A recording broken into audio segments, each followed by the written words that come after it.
سر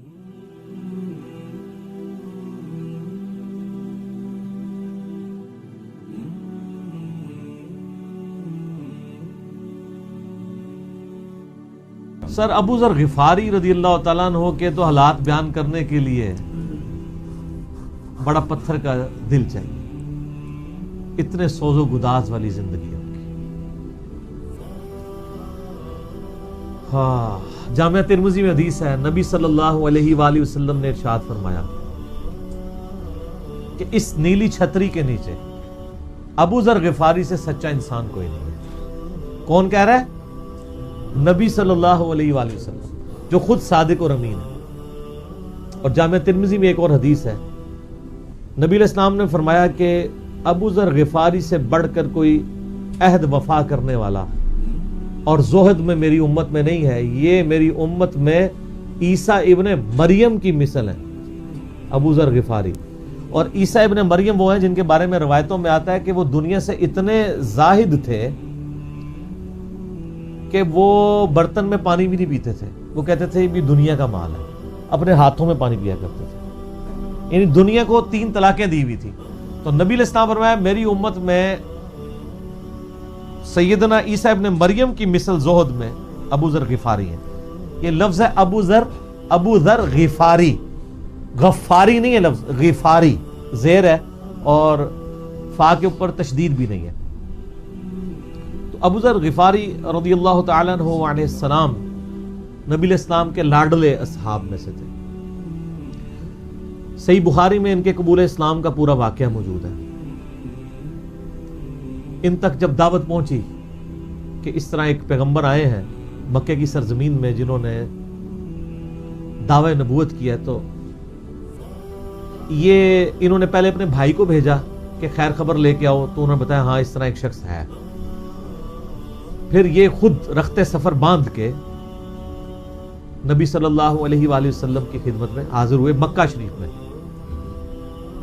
تو صحیح بخاری میں آتا ہے کہ یہ گئے، یعنی مکہ شریف میں اب ڈر بھی رہے تھے، میں کیونکہ ان کو پتا تھا کہ نبی علیہ السلام کی مخالفت بھی بہت زیادہ ہے، کہ اگر میں کسی سے نبی علیہ السلام کے بارے میں پوچھا تو ہو سکتا ہے میرے ساتھ کوئی ایسی ایکٹیویٹی پرفارم نہ کر دیں۔ تو یہ حرم مکہ میں انہوں نے ڈیرا ڈال لیا، اور کہتے ہیں میں جتنے دن وہاں رہا نا تو آب زمزم ہی پیتا تھا جب میری کھجوریں ختم ہو گئی۔ زمزم کھانے کا کام بھی کرتا تھا اور پینے کا بھی، زمزم طاقت والا پانی۔ تو کہتے ہیں سب سے پہلے میری جس شخص سے ملاقات ہوئی وہ سیدنا علی ابن ابی طالب تھے رضی اللہ تعالیٰ عنہ علیہ السلام۔ تو کہتے ہیں حضرت علی نے جب مجھے آبزرو کیا نہ تو مجھے اپنے ساتھ گھر لے گئے، کہ پردیسی ہے، کھانا شانا کھلایا، رات ٹھہرایا۔ کہتے ہیں نہ انہوں نے مجھ سے پوچھا کہ کس لیے آئے ہو، نہ میں نے ان کو بتایا۔ یہ میں آپ کو اخلاقیات بتا رہا ہوں کہ دعوت کا کام کتنا ٹھنڈے کر کے کرنا پڑتا ہے۔ آپ تو کہتے ہیں پہلے دن ہی کسی کو رفع الیدین شروع کروا دیں، اتنا آسان نہیں ہوتا یہ۔ تو دوسرا دن بھی اسی طرح گزرا، تیسرا دن بھی۔ تو 3 دن کے بعد ابو ذر غفاری نے خود حضرت علی پہ اعتماد کیا، اور ان کو اندازہ ہوا کہ یہ بڑا، تو انہوں نے کہا میں یعنی ایک، اور حضرت علی نے بھی ایکسپوز نہیں کیا کہ میں نبی علیہ السلام کے قریبی لوگوں میں سے ہوں۔ تو ان کا کہ مجھے تم ایک اچھے انسان لگے ہو تو میں اس کام کے لیے آیا ہوں، تو تم مجھے گائیڈ کرو محمد ابن عبداللہ کے بارے میں ان سے ملنا چاہتا ہوں صلی اللہ علیہ وسلم۔ تو سیدنا علی نے کہا کہ واقعی وہ تو اللہ کے پیغمبر ہیں، اور اس طرح۔ تو پھر وہ حضرت ابو ذر غفاری کو نبی علیہ السلام کے پاس لے گئے۔ نبی علیہ السلام کے پاس تھوڑی دیر بیٹھے، انہوں نے اسلام قبول کر لیا، اور سر اسلام کیا قبول کیا، اتنا اعلیٰ درجے کا ایمان۔ نبی علیہ السلام فرمایا تم اپنے قبیلے میں واپس چلے جاؤ، جب مکے میں ہمارا غلبہ ہوگا یا کوئی اللہ تعالیٰ راہ نکالے گا، ابھی تو جو بھی اسلام قبول کرتا ہے اس کی پھینٹی لگتی ہے، تو میں کوئی نہ کوئی تمہیں مطلب بتا دوں گا، ابھی تم اپنا ایمان پوشیدہ رکھو، اپنے علاقے میں چلے جاؤ۔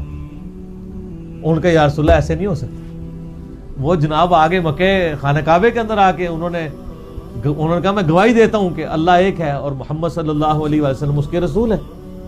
تو مشرکین عرب ان پہ ٹوٹ پڑے، خوب مارا، حتیٰ کہ عباس بن عبد المطلب جو اس وقت تک مسلمان نہیں ہوئے تھے، نبی علیہ السلام کے چچا تھے، لیکن چونکہ بنو ہاشم سے تھے، اور بنو ہاشم آپ کو پتہ ہے متولی تھے کعبہ شریف کے، انہوں نے اپنے آپ کو ابو ذر غفاری کے اوپر گرا لیا کہ تاکہ ان کو کوئی مارے نہ۔ انہوں نے کہا تمہیں پتہ نہیں ہے قبیلہ یعنی غفاری قبیلے سے تعلق رکھتا ہے تو اس کے قبیلے کے لوگ آ کے یہاں پہ لڑائی کریں گے ہم سے؟ کیونکہ قبائلی سسٹم تھا نا، اس میں یہ نہیں دیکھا جاتا تھا کہ اس کا مذہب کیا ہے، پہلے نمبر پہ دیکھا جاتا ہے یہ ہمارے قبیلے کا ہے، تم نے ہمارے قبیلے کے بندے کو مارے تمہیں نہیں چھوڑیں گے۔ اسی وجہ سے آپ دیکھیں نا، بنو ہاشم اسلام قبول نہ کرنے کے باوجود نبی علیہ السلام کی پشت میں تو کھڑے رہے نا، اور یہ پہلے بھی ہوتا رہا۔ قرآن حکیم میں آتا ہے نا کہ شعیب علیہ السلام کی قوم کیا کہتی ہے کہ اے شعیب اگر تیرا قبیلہ تیرے ساتھ نہ ہوتا کب سے تیرا کام کر چکے ہوتے۔ اس لیے انبیاء ڈومیننٹ قبائل میں آتے ہیں جو شریف و نفسی والے ہوتے ہیں، جن میں ایک سسٹم ہوتا ہے پورا۔ تو اور پھر جو ہے نا وہ اگلے دن پھر ابو ذر غفاری نے اس طرح کلمہ پڑھا، پھر ان کی پٹائی ہوئی، پھر حضرت عباس نے ان کو بچایا اور پھر وہاں سے یعنی وہ چلے گئے۔ یہ پوری حدیث صحیح بخاری میں ہے، اور بلکہ بخاری میں پورا ایک چیپٹر ہے ابو ذر غفاری کے اسلام لانے کا واقعہ۔ امام بخاری نے ابو ذر غفاری کا پروٹوکول یہ رکھا ہے کہ اسلام کا پورا چیپٹر بنایا ہے ابو ذر غفاری کے اسلام لانے کا واقعہ۔ باقی یہ درویش صفت آدمی تھے اور دنیا کو 3 طلاقیں دی ہوئی، اور وہ اس لیے کہ انہوں نے نبی علیہ السلام کو بڑا کلوزلی آبزرو کیا تھا۔ نبی علیہ السلام کی جتنی احادیث دنیا سے زہد اور دنیا پرستی کی مذمت پہ ہے نا، اکثر احادیث کے راوی ابو ذر غفاری ہیں۔ چونکہ انہوں نے نبی علیہ السلام کو بڑا کلوزلی آبزرو کیا ہوا تھا، تو اس لیے وہ صحابہ کرام پہ جب دنیا کے خزانے کھول دیے گئے، اور بعض اصحاب اور بعض تابعین میں انہوں نے جب دنیا کی محبت میں غلبہ اور عیاشی کا لیول دیکھا تو ان سے وہ برداشت نہیں ہوتا تھا۔ انہوں تو نبی علیہ السلام کی صحبت کی ہوئی تھی، وہ کہتے تھے یہ دیکھو یار، ہم لوگ تو فاقے کرتے تھے اور ہمارا پیغمبر ہمیں یہاں تک تعلیمات دیتا تھا کہ اے اللہ محمد اور آل محمد کو بس اتنا ہی رزق دینا کہ روح اور جسم کا رشتہ برقرار رہے۔ یہ حدیث بخاری و مسلم میں ہے، اور بخاری و مسلم میں حدیث ہے حضرت عمر کو نبی علیہ السلام نے ڈانٹتے ہوئے کہا، جب وہ چٹائی کے نشان دیکھے ان کا یا رسول اللہ رو پڑے کہ کیسر و کسرا تو دنیا کے مزے لوٹ رہے ہیں اور آپ اللہ کے نبی ہیں، تو آپ فرمایا کہ تم اس پہ خوش نہیں کہ وہ دنیا کے مزے لوٹیں اور تم آخرت کی سعادت لوٹو؟ اور لگتا ہے عمر تم پہ دنیا کی حقیقت آج بھی نہیں کھلی۔ جن لوگوں کے سامنے یہ ساری چیزیں تھیں، جن لوگوں نے نبی علیہ السلام کا وہ پیریڈ دیکھا تھا، پھر ان کو یہ بھی پتا تھا کہ بخاری و مسلم میں نبی علیہ السلام کے جو آخری خطبات میں سے شہدائے احد کے اوپر جو نماز جنازہ آپ نے 8 سال بعد پڑھی، اور وہاں پہ آپ نے جنازے یعنی ادھر قبرستان میں خطبہ دیا عبرت کے لیے، اور اس میں کئی چیزیں تھیں۔ ایک تو یہ تھی کہ یہ یہاں پہ وہ لوگ دفن ہیں جنہوں نے اسلام کے لیے قربانی دی ہے، اور ان کا پھل تم نے کھانا ہے، وہ دنیا سے اسی طریقے سے گئے ہیں، دفن میں نہیں دیا گیا کئی لوگوں کو۔ نمبر 2، اسی میدان میں مال غنیمت سمیٹنے کی وجہ سے ایک فتح شکست میں بدل گئی تھی، جبکہ اللہ کے نبی بھی موجود تھے، اللہ نے اس کا بھی لحاظ نہیں کیا، اور وہ فتح شکست میں بدل گئی کہ انہوں نے مال غنیمت لپیٹنے میں نبی علیہ السلام کی حکم عدولی کر دی، تو تاکہ بعد میں یہ معاملہ نہ ہو۔ تو وہاں آپ کا خطبہ بخاری مسلم دونوں میں آپ نے فرمایا کہ، اور حضرت عقبہ ابن عامر کہتے ہیں میں نے آخری دفعہ نبی علیہ السلام کو ممبر پہ اسی دن دیکھا تھا۔ آپ نے فرمایا کہ میں اللہ کی قسم اپنے حوض کوثر کو اس وقت دیکھ رہا ہوں، اللہ نے دکھا دیا، اور آپ نے فرمایا کہ مجھے یہ خطرہ نہیں ہے کہ تم میرے بعد شرک کرنے لگو، لیکن مجھے ڈر ہے کہ تم دنیا کے مال میں پھنس جاؤ گے اور پھر تم ایک دوسرے کو قتل کرو گے جس طرح اگلی قوموں نے کیا، اور تم بھی تباہ و برباد کر دیے جاؤ گے جس طرح اگلے۔ اس سے زیادہ کیسے آپ ڈر سناتے؟ اب یہ ساری چیزیں موجود تھیں۔ آپ فرمایا مجھے خطرہ یہ ہے کہ دنیا کا مال تم پہ کھول دیا جائے گا، ان قریب کیسر و کسرا کے خزانے تمہارے پاس آ جائیں گے، جو بخاری مسلم میں آتا ہے نا کہ نبی علیہ السلام نے کہا کہ مجھے اللہ نے 2 خزانے عطا کر دیے، ٹھیک ہے، زمین کی خزانوں کی چابیاں، اور جس سے وہ بریلویوں نے کچھ اور ہی عقیدہ بنا لیا، اس میں موجود ہے کہ کیسر و کسرا کے خزانے، یعنی آپ کو بتایا گیا کہ رومن اور پرشین امپائر جو ہے مسلمان فتح کر لیں گے یرموک اور قادسیہ کے اندر، اور مسلمانوں کے پاس وہ دولتیں آ جائیں گی، پھر آہستہ آہستہ وہ بھی اسی یعنی دنیا کی محبت کا شکار ہو جائے گی۔ اب یہ ساری باتیں حضرت ابو ذر غفاری کے سامنے تھی، حتیٰ کہ صحیح بخاری میں آتا ہے کہ ابو ذر غفاری کہتے ہیں مجھے دن یاد ہے کہ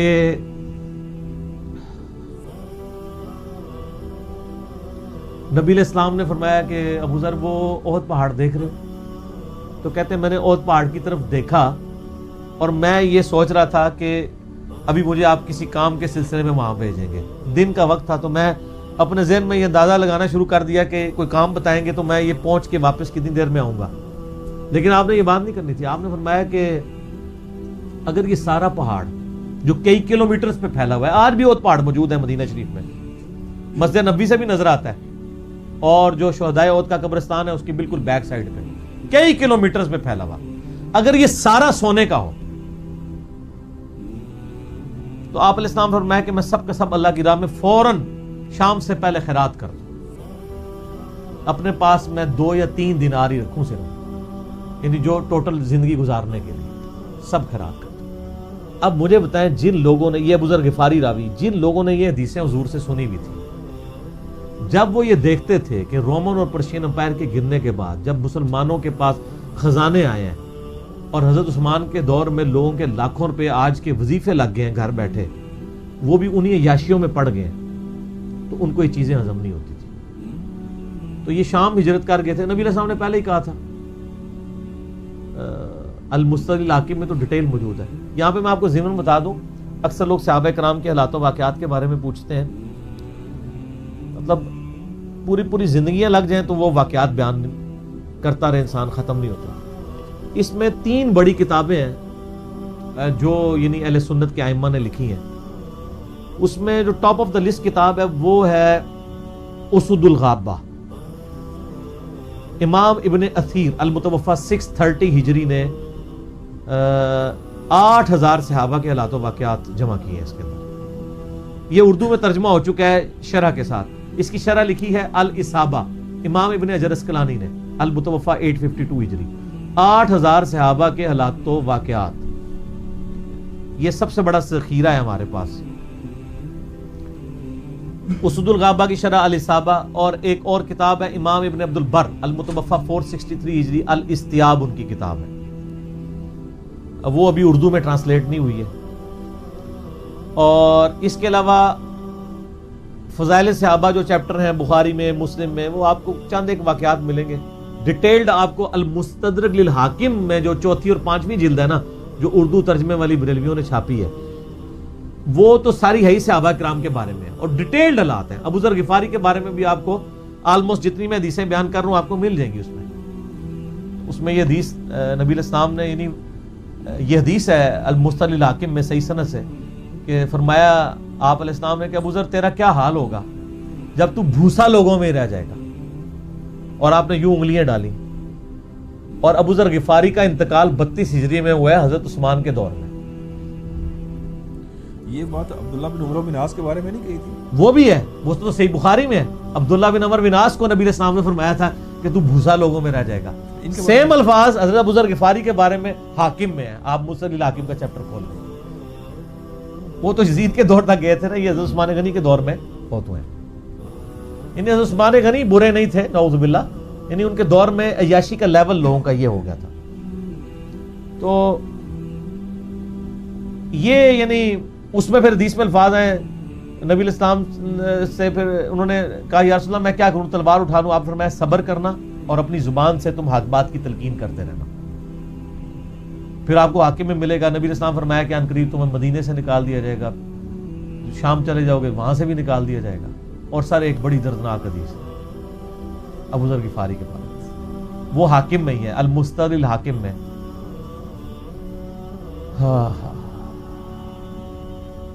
غزوہ تبوک آپ کو پتا ہے ایک ایسا غزوہ تھا جس میں جو شرکت نہیں کرے گا وہ منافق ڈکلیئر ہوگا، قرآن میں فتویٰ آ گیا تھا۔ اس سے پہلے کبھی نفیر عام نہیں تھی، یہ پہلا اور آخری موقع تھا، کیونکہ رومن امپائر سے ٹکرانا تھا، سپر پاور تھی دنیا کی، 1.5 لاکھ کی فوج لے کے کیسرے روم بارڈر پہ آ گیا تھا عرب کے۔ تو نبی علیہ السلام نے اناؤنسمنٹ کی کہ بھئی اب سب نے جانا ہے، جو نہیں جائے گا منافق شمار ہوگا، الا یہ کہ کسی کے پاس ریسورسز نہ ہو، یا کوئی مریض ہو، یا کوئی عورت ہو، یا کوئی معذور ہو۔ منافقین آگے بہانے کر رہے تھے، کچھ سادہ لوگ مسلمان بھی اس کا حصہ بن گئے۔ بخاری مسلم میں 3 اصحاب کی توبہ کا واقعہ بھی موجود ہے، وہ بھی میری ویڈیو ریکارڈڈ ہے۔ تو کعب بن مالک کی رضی اللہ تعالیٰ عنہ علیہ السلام، کچھ لوگ جو ہیں وہ یعنی اپنے ان معاملات کی وجہ سے کچھ پیچھے بھی رہ گئے۔ تو المستدرک الحاکم میں آتا ہے کہ صحابہ کرام کہتے ہیں کہ ہم نبی علیہ السلام کے ساتھ سفر پہ نکلے نا جب، تو نبی علیہ السلام کو آگے کوئی بتاتا تھا، کہتا تھا یا رسول اللہ وہ جو فلاں بندہ تھا نا وہ بھی کوئی نہیں آیا، پیچھے رہ گئے۔ تو آپ علیہ السلام پرواہ نہیں کرتے تھے، پھر بتایا گیا یا رسول اللہ وہ بھی کوئی نہیں، یعنی جڑے نعرے مارتے سن اچے اچے، جدوں ایتھے کسی دسیا جائے گا سر وہ تہاڈا پکا جڑا یار ہے بیلی وہ بھی کوئی نہیں تھے، تو حضور علیہ السلام کو لوگ نا فیڈ بیک دیتے یا رسول اللہ وہ بھی غائب ہے، وہ بھی نہیں آیا. اب 30,000 کے لشکر میں آپ نے کوئی ریکارڈ تو نہیں رکھا تھا, رجسٹر تھا, لیکن کدھر 30,000 بندوں میں کدھر کوئی رکھ سکتا ہے صاحب اس طرح؟ یا رسول اللہ وہ بھی رہ گیا, وہ بھی. تو حضور علیہ السلام کہتے ٹھیک. آپ فرماتے تھے اللہ چاہے گا تو آ جائے گا, نہیں آئے گا تو نہیں آئے. تو کسی نے کہا کہ وہ ابو ذر غفاری بھی پیچھے رہ گئے. آیا اور ابو ذر کو اس کے اونٹ نے روک لیا. اونٹ ہی نہیں اٹھ رہا تھا نا سر, وہ آپ کو گاڑی تو نہیں ہے نا جو سٹارٹ کر لیں گے آپ. اونٹ چلنے سے انکار کر دیں, کوئی کر سکتا ہے؟ اور سر سفر کتنا ہے؟ 700 کلومیٹر. 700 کلومیٹر کا ریگستانی سفر آج کے دور میں بھی کرنا مشکل ہے. سائیکل پہ نہیں آپ کر سکتے, پیدل تو آپ سوچ بھی نہیں سکتے. اونٹ کے بغیر کیسے ہو سکتا ہے؟ جس میں آپ کو اونٹ اس لیے بھی ضروری ہے کہ اس کے اوپر آپ نے سامان لادنا ہے. پانی نہیں راستے میں پینا. ریگستان میں تو کئی کلومیٹرز تک کچھ بھی نہیں ہوتا, بھوکے پیاسے مریں گے. پھر آپ قافلے سے بھی جدا ہیں. تو ابو ذر غفاری کوشش کرتے رہے کس طریقے اونٹ, اسی دوران قافلہ نکل گیا آگے, تو وہ اونٹ اٹھا ہی نہیں ہے. تو حضرت ابو ذر غفاری نے اپنا سامان اپنی پیٹھ پہ لاد لیا, پیدل چل پڑے ریگستانی سفر میں. حاکم کی روایت ہے کہ ہم نے دیکھا دور سے ایک اکیلا شخص آ رہا ہے جس کی پیٹھ کے اوپر بورا لدا ہوا ہے. تو نبی علیہ السلام کی آپ محبت دیکھیں, آپ نے فرمایا کہ تو ابو ذر ہو جا, یعنی جو آنے والا شخص ہے تو ابو ذر ہو. یعنی حضور نے خواہش کا اظہار کیا. آپ کو نظر تو نہیں آ رہا تھا یہ کون آ رہا ہے, آپ کی محبت, آپ کو پتا تھا ابو ذر غفاری نہیں رہ سکتا پیچھے. تو صحابہ کہتے ہیں آپ نے فرمایا تو ابو ذر ہو جا. تو صحابہ کہتے ہیں تھوڑی دیر بعد جب وہ قریب آئے تو ہم نے پہچان لیا ابو ذر غفاری ہیں. تو جب ہم نے پہچان لیا نا تو حضور علیہ السلام نے ان کے پہنچنے سے پہلے آپ نے فرمایا ابو ذر کو دیکھو اکیلا آ رہا ہے, اکیلے ہی دنیا سے جائے گا اور قیامت دن بھی اکیلا اٹھایا جائے گا.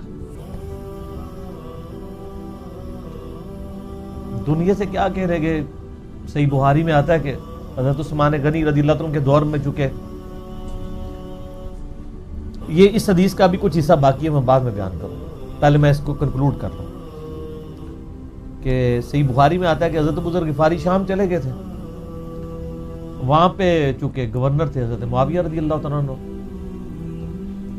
وہ قرآن کی وہ جو سورہ توبہ کی آیات ہے نا کہ جو لوگ سونا اور چاندی جوڑ کے رکھتے ہیں یہ گرم کر کے ان کی پیٹھوں پہ, ان کے ماتھے کے اوپر لگایا جائے گا قیامت والے دن. تو وہ یہ آیت پڑھا کرتے تھے اور حضرت معاویہ سے ان کا جھگڑا رہتا تھا کہ تم لوگ جو یہ مال جوڑ رہے ہو نا اور یہ اتنے خزانے تم لوگوں نے بنا لیے ہیں, یہ نبی علیہ السلام کی تعلیمات کے خلاف ہے. تو حضرت معاویہ کہتے تھے یہ تو اہل کتاب کے بارے میں آیات نازل ہوئی ہیں. تو وہ کہتے تھے نہیں, یہ سب کے بارے میں ہے. اب شرعی حکم یہ ہے کہ مال آپ جوڑ سکتے ہیں اگر آپ زکوٰۃ دے رہے ہیں, لیکن یہ پسندیدہ نہیں ہے. طریقہ نبوت یہ نہیں ہے. نبی علیہ السلام نہیں جوڑ سکتے تھے, پوری زندگی زکوٰۃ دینے کی نوبت نہیں آئی ہے, حالانکہ خمس ملتا تھا, خیرات کرتے تھے. ابو ذر غفاری کا جھگڑا یہ تھا کہ تم تو نبی کے صحاب ہو, تم لوگوں کو یہ زیب ہی نہیں دیتا کہ تم لوگ اس طرح کے محلات میں رہو اور اس طرح مال جوڑو. تو اب چونکہ سینئر سے ابھی تھے, ان کو ہاتھ ڈالنا بھی آسان نہیں تھا. پھر نبی علیہ السلام نے فرمایا ہو کہ اس سے زیادہ سچا انسان ہی کوئی نہیں. تو معاویہ نے خط لکھا حضرت عثمان کو کہ جی اس بندے سے میری جان چھڑائے نا, اس کو آپ واپس بلائیں. حضرت معاویہ نے جب خط لکھا تو حضرت عثمان نے ان کو کہا تم مدینہ شریف واپس آ جاؤ. مدینہ شریف جب یہ واپس آئے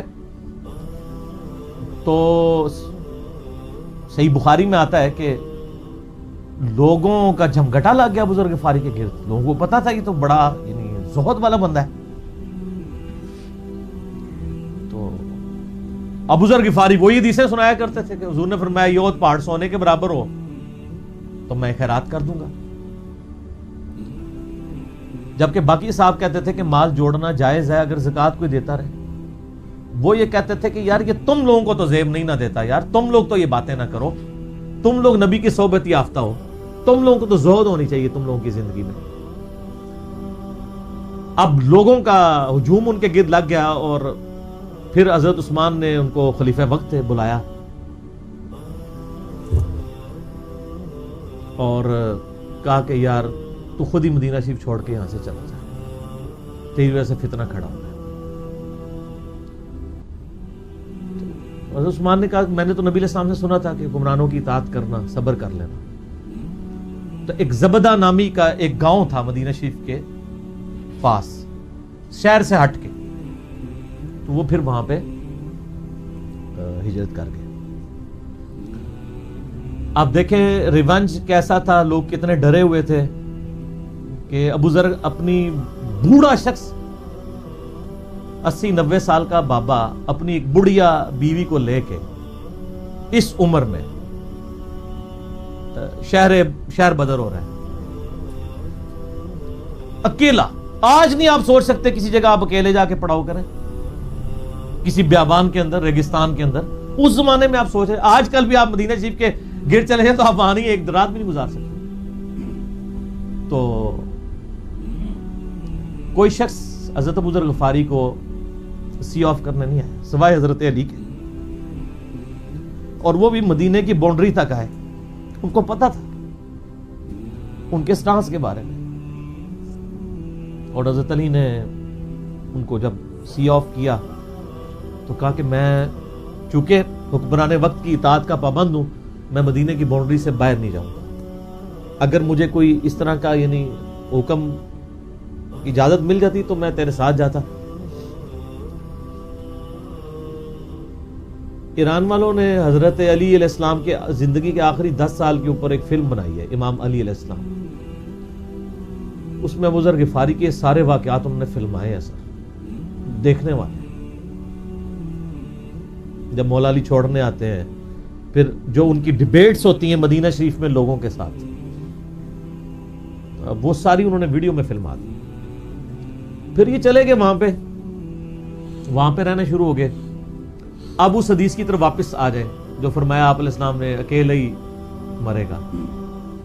تو ابو ذر غفاری، اس حاکم کی روایت میں آتا ہے ابو ذر غفاری کی موت کا وقت قریب آ گیا، صرف بیوی ہے پاس۔ بیوی نے رونا شروع کر دیا کہ حضرت آپ فوت ہو گئے، آپ کو کفن کون دے گا، آپ کو غسل کون دے گا، آپ کو دفنائے گا کون، میں عورت ذات کیا کر سکتی ہوں۔ حضرت ابو ذر نے کہا کہ نبی علیہ السلام سے میں نے سنا تھا کہ تو اکیلا مرے گا، پھر مسلمانوں کا ایک قافلہ وہاں سے گزرے گا جو تجھے کفن دے کے دفنائے گا اور جنازہ بھی پڑھے گا۔ تو نے فکر نہیں کرنی، جب میں مر جاؤں تو میری لاش کو چوراہے پہ رکھ دینا، گزرگاہ پہ، جو یعنی مدینہ کی طرف راستہ آتا تھا گاؤں ایریا سے گزر کے، اللہ میرا بندوبست کر دے گا۔ وہی ہوا کہ ان کے مرنے کے بعد مسلمانوں کا ایک قافلہ دور سے آ رہا تھا۔ تو اسی مستقل حاکم کی حدیث میں آتا ہے کہ سر قافلہ بھی سنے پھر کون ہے، عبداللہ ابن مسعود۔ ابو ذر غفاری بھی زہد کے امام، ابن مسعود بھی زہد کے امام، ابو درداء بھی زہد کے امام۔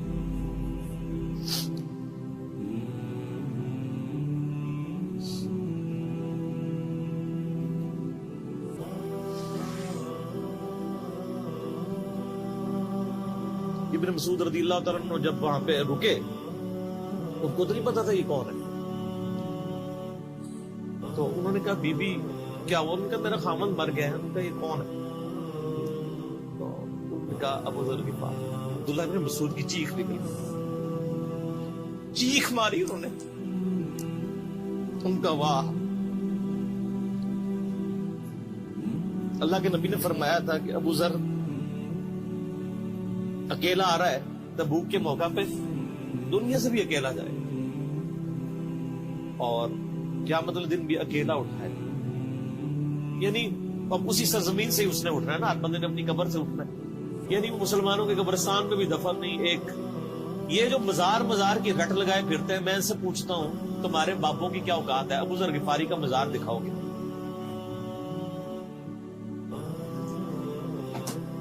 جو اس روئے ارض پہ نیلی چھتری کے نیچے سچا ترین انسان جس کو اللہ کے نبی کہتے ہیں، اس کا کوئی مزار نہیں ہے.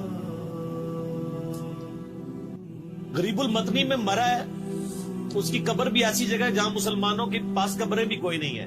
ایک ریگستان میں اکیلی قبر ہے، اس قبر کا بھی کسی کو نہیں پتا، اس پہ کوئی مزار بھی نہیں ہے، اور قیامت دن بھی اکیلا اٹھایا جائے گا. یعنی قیامت تک وہاں پہ کوئی قبرستان بھی نہیں بنے گا. ظاہر نبی علیہ السلام کی یہ بھی خبر ہے. تو کیا وہ ناکام ہو گیا اگر مزارات ہی دلیل ہے کامیابی کی؟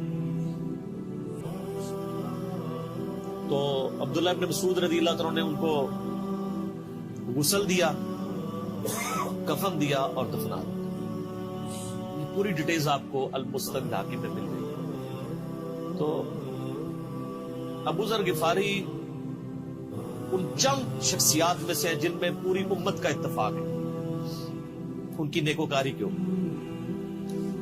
شیعہ بھی ان کو بہت رسپیکٹ دیتے ہیں، اہل سنت بھی دیتے ہیں، صوفیاء کے ہاں بھی ان کو امام مانا جاتا ہے زہد کی وجہ سے. آپ تصوف کی جتنی کتابیں پڑھیں، چاہے امام غزالی کی ہوں، رسالہ قشیریہ پڑھیں، اور لوگوں کو بھی پڑھنا شروع کریں، تو ابو ذر غفاری آپ کو زہد کے امام کے طور پہ ملیں گے کہ ان کی زندگی میں یعنی یہ زہد انہوں نے کس طرح کی زندگی گزاری.